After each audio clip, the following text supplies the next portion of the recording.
This video is brought to you by Squarespace, the all-in-one website platform. More about them later in the video. The early 1800s was a turbulent period in the Caribbean. Great Britain, France, and Spain were all at war with each other once again, while a series of independence movements threatened to destabilize the European powers' vast American empires. All sides had a fraught relationship with the emerging United States, who was trying to assert itself in the region and expanding rapidly, and in many places it didn't seem like anybody was in charge. It was the kind of chaotic situation a cunning and not particularly scrupulous man could take advantage of to turn a quick profit at other people's expense. And that's where Jean Laffite, or in English, Jean Laffite, came in. Jean Laffite, to butcher both the English and the French pronunciation, has become an almost mythical figure in American history. At one point, he was one of the most popular men in the city of New Orleans, despite the fact that everyone knew he was the leading pirate and smuggler in the whole of the Gulf Coast. Most of the illegal goods entering New Orleans had some connection to Laffite. In fact, he and his brother Pierre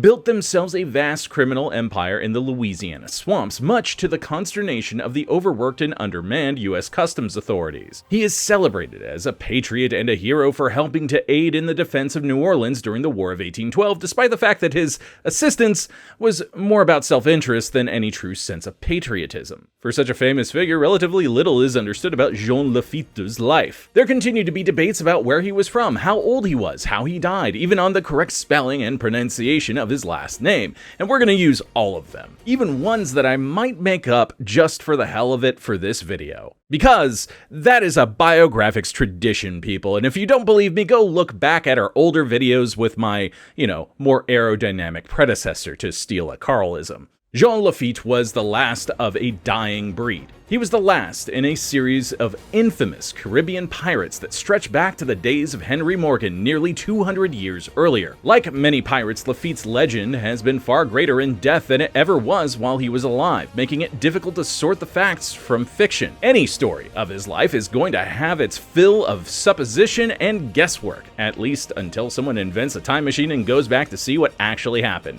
Until that time, however, here is our best shot at it.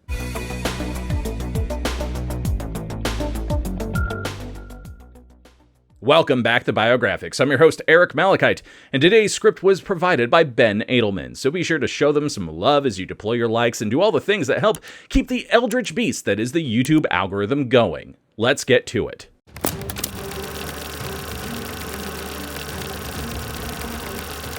One of the biggest problems with trying to figure out Jean Laffite's life history is that the captain was prone to lying rather frequently about his exploits. Criminals, as a general rule, are not the most honest people, and Laffite in particular enjoyed entertaining dinner guests with lavish stories of his life, the details of which often changed from day to day. So even a question as basic as where and when was Jean Laffite born is a matter of some debate. Traditionally, Laffite is believed to have been born in France, since his native language was French, although he was also conversant in both English and Spanish. Biographer William C. Davis asserts Laffite was born in the town of Pauillac in southwestern France in 1782, while another biographer, Jack Ramsay, asserts that Laffite was instead born in 1780 in the French colony of Saint-Domingue, and grew up in New Orleans. Davis, on the other hand, believes that Laffite didn't end up in Crescent City until the early 1800s. Laffite himself only made the confusion about his origins worse. At various times, he claimed to be from the French cities of Bordeaux, Bayonne,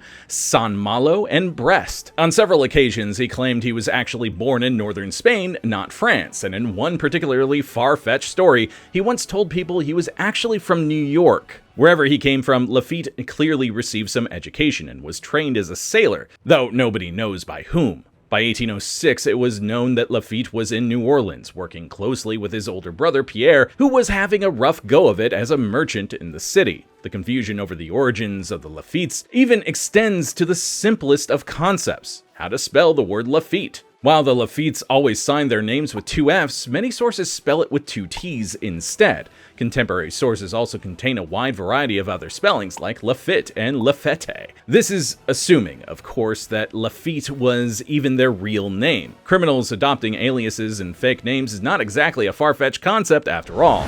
If you want your business to be as big as Jean Laffite's legend, you're going to need a snazzy website, and the sponsor for today's video, Squarespace, has you covered. Squarespace is the all-in-one website platform perfect for entrepreneurs and hobbyists alike, and they are one of my favorite resources for making simple websites for my various projects, like the tabletop RPG I'm developing and playtesting, and the online rulebook I'm developing to make looking up rules easier. And it was beyond simple to add sections, format, and even incorporate my existing knowledge of CSS and HTML, though you don't need any knowledge in that area at all. And it's all thanks to Squarespace's innovative Fluid Engine. The Fluid Engine makes it easier than ever for pretty much anyone to dive in and make a beautiful website. Answer a few questions about the goals you'd like to accomplish with your site, choose a template, and get dragging and dropping elements onto your template. Drag and drop technology is also included in every Squarespace site. But that's not all, because if you're working on a long-term project like the tabletop RPG I just mentioned, Squarespace makes it easy for you to create members-only content for your community.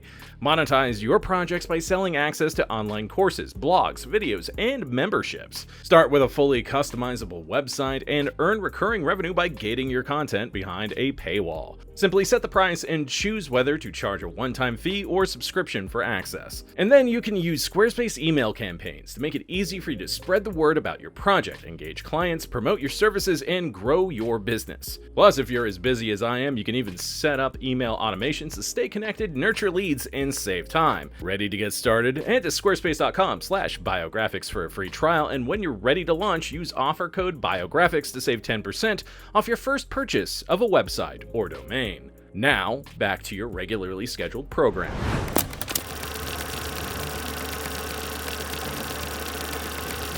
The city of Jean and Pierre Laffite found themselves in was a city in transition. The mainly French-speaking population had not been particularly happy to learn that Napoleon had sold the Louisiana Territory to the United States in 1803. And found they didn't have much in common with the English-speaking newcomers who arrived in New Orleans after the handover. They were even more unhappy when Congress passed the Embargo Act of 1807, which banned any foreign trade to or from the United States.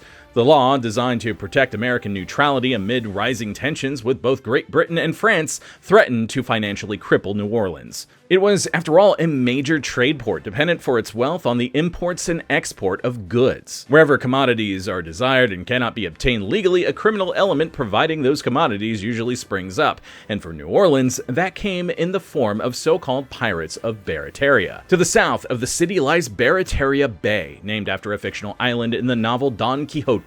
The entrance to the bay was blocked by two large barrier islands, Grande Terre and Grand Isle, that made passage by larger vessels difficult, if not impossible. By early 1809, it became well known throughout New Orleans that if you wanted to purchase goods you couldn't legally get anywhere else, all you had to do was take a small boat out to Barataria and visit the establishment presided over by the notorious Captain Laffite. What the Laffites did at Barataria was rather ingenious. Instead of going out and capturing merchant vessels themselves, risking possible death or arrest at sea, they acted as middlemen, operating a way station where vessels containing looted goods could drop them off and be connected with buyers. Once sold, the goods were then smuggled to New Orleans or elsewhere in Louisiana aboard small vessels called pirogues that could easily traverse the swamps and bayous out of reach of U.S. authorities. In this way, the Laffites got themselves a cut of the action without having to risk hardly anything. They quickly became some of the most prominent men in the city, particularly popular among the French-speaking Creole population who thumbed their noses at the Americans. They viewed the embargo laws as unjust, and in any case, the Baratarians almost exclusively took Spanish ships. Spain was allied with the hated British, making them not only the providers of an essential mercantile service, but patriots as well.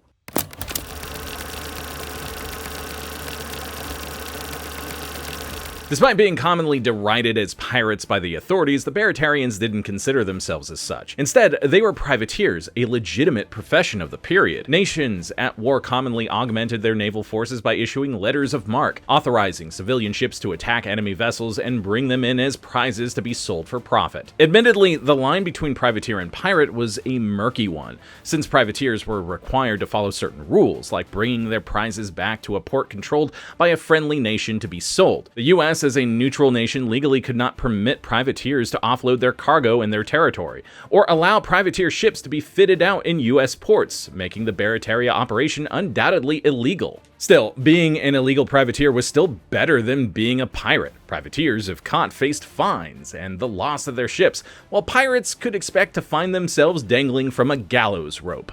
Even after the Embargo Act was repealed in 1809, the operation at Barataria continued unchecked for several years and proved highly profitable to all involved. This was because the chief quote-unquote commodity being sold at Barataria were African slaves. Yeah, human beings who were taken off Spanish slave ships and redirected for sale in the United States. The international slave trade had been outlawed in the US at the same time that a large number of new plantations were springing up in the South, driven by the burgeoning cotton and textiles markets. Planters faced an acute shortage of slaves and were willing to pay handsomely for them, even if it meant defying the law. Kind of like modern corporations and interns. Everyone knew what Jean Laffite was up to at Barataria, but few people cared. Even many of New Orleans' most prominent citizens could be found at Laffite's auctions, or did business with people who acquired their goods from Barataria. The U.S. Navy and the Revenue Cutter Service, meanwhile, faced widespread resistance from locals in enforcing the law and stopping the smuggling, which was only compounded by the severe shortage of men, ships, and money. Pierre Laffite, because he wasn't a sailor, is considerably less well known than his brother Jean, although he was an essential partner in the operation. He ran the New Orleans end of the operation, while Jean spent much of his time out in Barataria. They made a lot of money, but they weren't rich because they spent it almost as fast as they made it on fancy homes,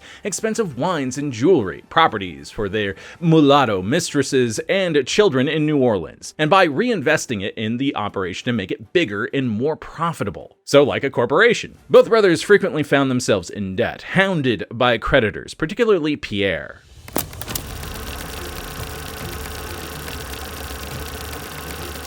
The continued smuggling operation at Barataria was highly embarrassing for U.S. officials, particularly Territorial Governor William C.C. Claiborne, who worried that Louisiana's efforts to be admitted to the Union as a state would be hindered by a perception that residents were allowing criminals to flout federal customs laws. More effort was put into interdicting the smuggled goods, sometimes resulting in shootouts in the Louisiana swamps that left men on both sides dead. The Laffites, however, seemed untouchable. Even when they were arrested following a raid in 1812, they simply posted bail and then disappeared, not bothering to turn up for trial. Much to Claiborne's consternation, both brothers continued to make appearances in New Orleans, openly flaunting authorities' powerlessness to apprehend them. When Claiborne issued a proclamation offering a $500 reward for Jean Laffite's capture, Laffite issued a proclamation of his own. Handbills went up all over the city offering $1,000 for the governor's capture. A note at the bottom insisted that Laffite was only joking. Things came to a head in July 1814, however. Pierre Laffite had been arrested while visiting his mistress in New Orleans. And 2 months later, the Laffite's Barataria base was raided by the U.S. Navy, who captured 8 ships, 20 cannons, and goods estimated between $200,000 and $500,000, worth between $3.6 and $9.1 million in today's money. 80 men were arrested, but Jean Laffite got away. So did Pierre.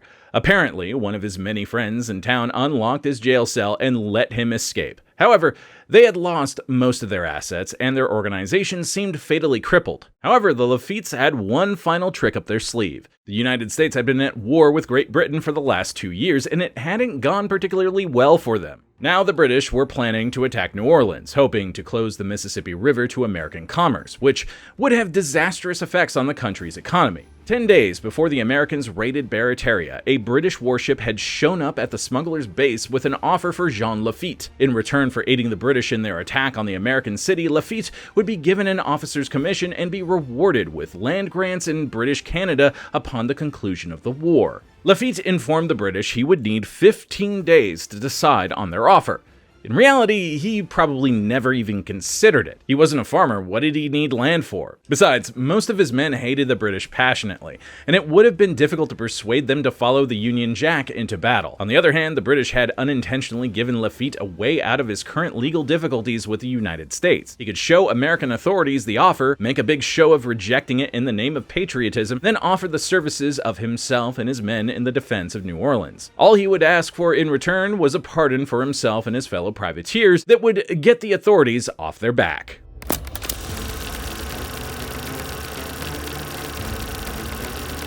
Andrew Jackson, the general tasked with defending New Orleans from the British, initially was uninterested in consorting with a pack of pirates and robbers, as he called Laffite's outfit. However, when he arrived in the city on December 1st, he found it woefully unprepared to repel an invasion. He needed every man he could get, and that included the Baratarians, who were probably the most skilled artillerymen in the state at that time. After Laffite met with Jackson in mid-December, the bargain was struck: pardons for military service. With Laffite's encouragement, most of his associates signed on, organizing themselves either aboard the captured ships they formerly commanded or in land-based artillery batteries. Despite popular depictions such as the 1958 movie The Buccaneer, Jean Laffite did not actually fight at the Battle of New Orleans. He wasn't there, having been sent by Jackson on a reconnaissance mission to the south. But Pierre was, and so were many members of his outfit. The battle was a decisive victory for the Americans, successfully repelling the British attack and inflicting over 2,000 casualties on them at the cost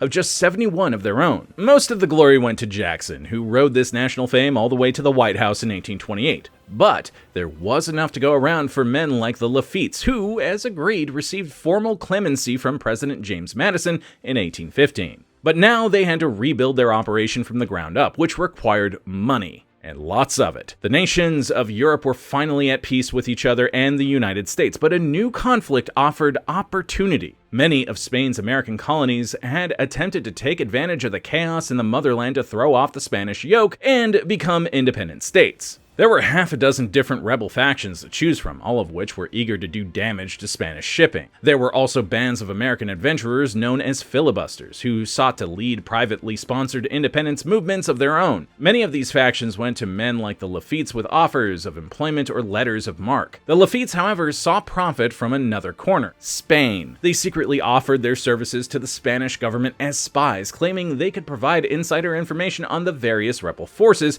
in exchange for money. Apparently, with the government's tacit approval, Jean set up a colony on Galveston Island, just off the coast of Texas. By the time that both sides realized that the Laffites had been playing them against each other, they had successfully re-established their operation on Galveston, bringing in captured ships and cargo and selling them off. This time, apparently far out of reach of the American authorities. Early colonial maritime law is tight?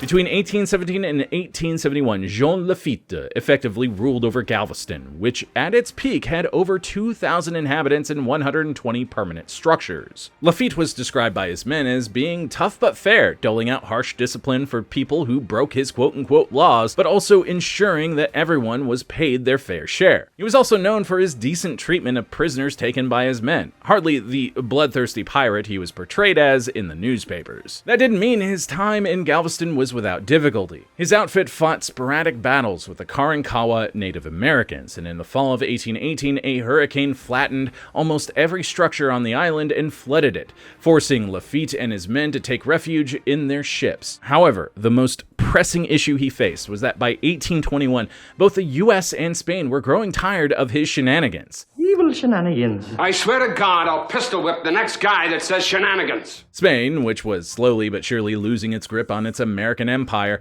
constantly complained to US authorities about pirate attacks on their shipping, and the US, which was eager to mend diplomatic fences, was in no mood to put up with these criminal antics any longer. In May 1821, Laffite and his men abandoned Galveston, burning the settlement to the ground and sailing away. Things would only continue to go wrong for Captain Laffite after that. Half his remaining men mutinied when they found out that Laffite didn't actually have a legitimate privateering commission and was, in fact, a pirate. Over the course of the next 2 years, Laffite moved from base to base, hideouts in Cuba and the Isle Mujeres, just off the coast of Cancun, but the authorities were closing in. He'd been captured twice, escaped twice, been wounded in a shootout, and nearly captured a third time. Then, the most devastating news of all, his brother Pierre had died. The person he was closest to in the whole world, his longtime partner and friend, was gone. At last, he decided to go legitimate and approached officials of the newly independent nation of Gran Colombia, who were filling out their navy with former privateers. Laffite received a captain's commission and a schooner called the General Santander. On February 4, 1823, Laffite was cruising off the coast of Honduras when he spotted what appeared to be two Spanish merchant ships and gave chase. When he approached, to his surprise, they turned and prepared to fight him. It's a trap! Yep, that guy's right. It was a trap. The ships were Spanish privateers, or perhaps English ones, and for 3 hours, the ships fired broadsides at each other in the darkness before the General Santander broke off the engagement and fled. Jean Laffite had sustained a serious wound during the battle, and early in the morning on February 5th, he died and was buried at sea. Laffite's death at the age of 40 or 42 prevented him from becoming obsolete. By 1825, piracy had been almost completely eradicated from the Caribbean and the Gulf. The world had moved on, and there was simply no place in it for men like Jean Laffite any longer.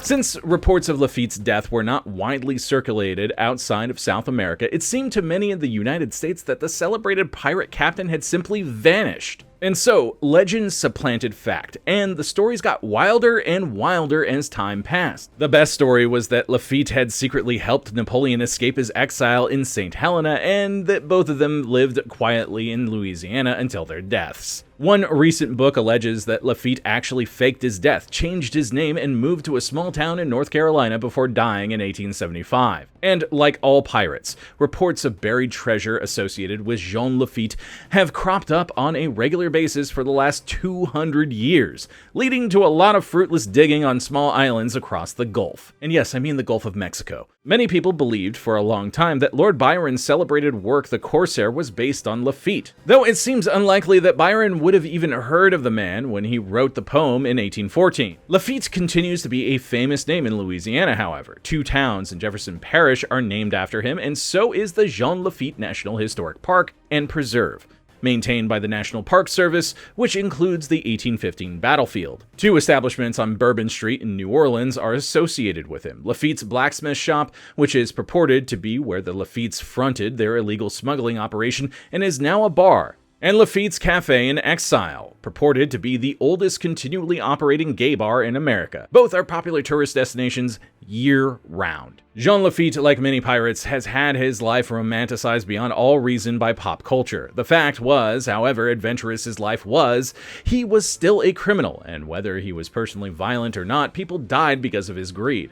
Actively participating in the slave trade certainly didn't win him any moral favors, because owning people is wrong. But there is something so uniquely American about Jean Laffite, despite the fact that he didn't really care that much about America at all, except how he could profit from it. Perhaps that's why he continues to be so fondly remembered 2 centuries after his death. Or perhaps it is simply the mystique attached to his name, particularly the title he's been given, the last of the Caribbean pirates. Either way, this enigmatic Frenchman, or at least his legend, will continue to live on. I hope you learned something today, and if you enjoyed this video, be sure to deploy your likes, comment a historical figure we haven't covered yet, subscribe and ring that bell, and share this video with someone who loves learning about history's most important people. I'm Eric Malachite, and we'll see you next time.